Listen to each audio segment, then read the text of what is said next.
وہ 5 بچوں کی ماں تھی، شوہر مر چکا تھا، بھائی حال نہ پوچھتے تھے، ماں باپ مر چکے تھے۔ سسرال والوں نے کچھ ماہ پاس رکھا، پھر مارنا پیٹنا شروع کر دیا۔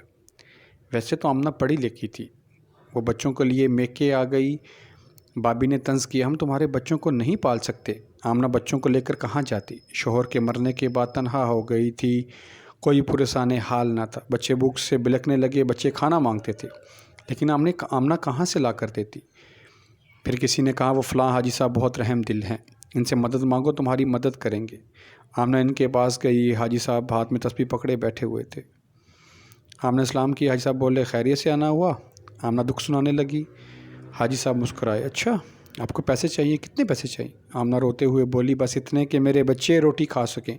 حاجی صاحب نے اشارہ کیا، ادھر آؤ، کمرے میں لے گئے۔ حاجی صاحب آہستہ سے بولے، یہ لو 20,000 اور رات کو چکر لگانا یہاں۔ آمنہ حیرت سے بولی، کیوں آنا ہے رات کو؟ حاجی صاحب مسکرائے، سمجھا کرو نا، ہر ماہ تمہیں پیسے دے دیا کروں گا۔ حاجی صاحب معاشرے کے گندے بھیڑیے تھے۔ آمنہ سمجھ رہی تھی سب کچھ۔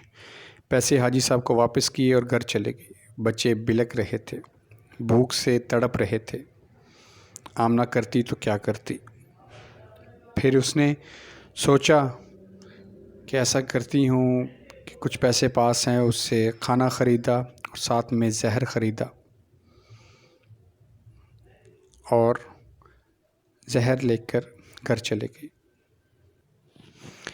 زمانے کی جانب دیکھ رہی تھی۔ آمنہ گھر لے کر کھانا پہنچتی ہے اور سارے بچے جو ہیں وہ آپس میں لڑنا شروع ہو جاتے ہیں۔ وہ کہتا ہے کہ میں کھاؤں گا پہلے، وہ کہتا ہے کہ میں کھاؤں گا، مجھے دو امی۔ آمنہ بچوں کو دیکھ رہی تھی جو جانتے بھی نہیں تھے کہ کھانا جو ہے وہ ان کی موت بن چکا ہے۔ ہمت نہیں ہوئی، کھانا اٹھا کر باہر پھینک دیا۔ ہار کر حاجی صاحب کے پاس جانے کا سوچا۔ راستے میں تھی کہ سر چکرایا اور گر گئی، سڑک پر بے ہوش پڑی تھی۔ کچھ لوگوں نے اٹھایا، ہسپتال پہنچایا۔ ہسپتال کا ڈاکٹر آمنہ کو جانتا تھا کیونکہ کالج میں کبھی ایک ساتھ پڑھتے تھے۔ آمنہ کا بلڈ پریشر کافی کم ہو چکا تھا۔ ڈاکٹر عزیر دیکھ رہا تھا کہ آمنہ کی کیا حالت ہے۔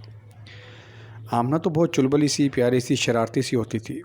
جب آمنہ کو ہوش آیا، سامنے ڈاکٹر عزیر کھڑا تھا۔ آمنہ کو کچھ حوصلہ ہوا۔ عزیر نے پیار سے پوچھا، آمنہ یہ سب کیا ہے؟ آمنہ خاموش رہی۔ عزیر نے پھر پوچھا، آمنہ یہ کیا ہے؟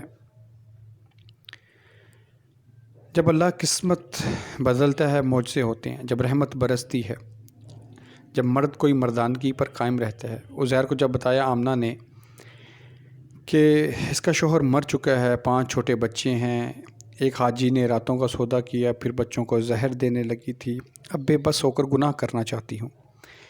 عزیر مسکرایا کہ آمنہ آؤ میرے ساتھ۔ عزیر نے ساتھ لیا، بچوں کے لیے کھانا خریدا، پھر آمنہ کی طرف دیکھ کر بولا کہ میں اپنے لیے لڑکی ڈھونڈ رہا تھا، کوئی اچھی سی لڑکی مل جائے، میری تلاش ختم ہوئی، کیا نکاح کرو گی مجھ سے؟ مجھے تمہارے بچے بھی قبول ہیں۔ کہنے کو یہ ناممکن سا لگ رہا تھا، لیکن عزیر نے آمنہ کو نئی زندگی دی تھی، آمنہ کو گناہ سے بچایا تھا۔ آمنہ نے پہلے انکار کیا، پھر ہاں کر دی، نکاح ہوا، آمنہ اب عزت کی زندگی گزار رہی ہے۔ عزیر نے اپنے حصے کی انسانیت نبھا دی۔ آمنہ تو شاید ہار جاتی اور بازار کی رونق بن جاتی۔ ایسے کتنے ہی لوگ ہیں جو شادی شدہ عورتیں ہیں جو اپنے آپ کو قید سمجھتی ہیں، شوہر کے رویے سے تنگ ہے، وہ جانے کیا کہ آمنہ بن کر رات کا سودا کرنا، کسی حاجی کے سامنے ہاتھ پھیلانا کتنا اذیت ناک ہے۔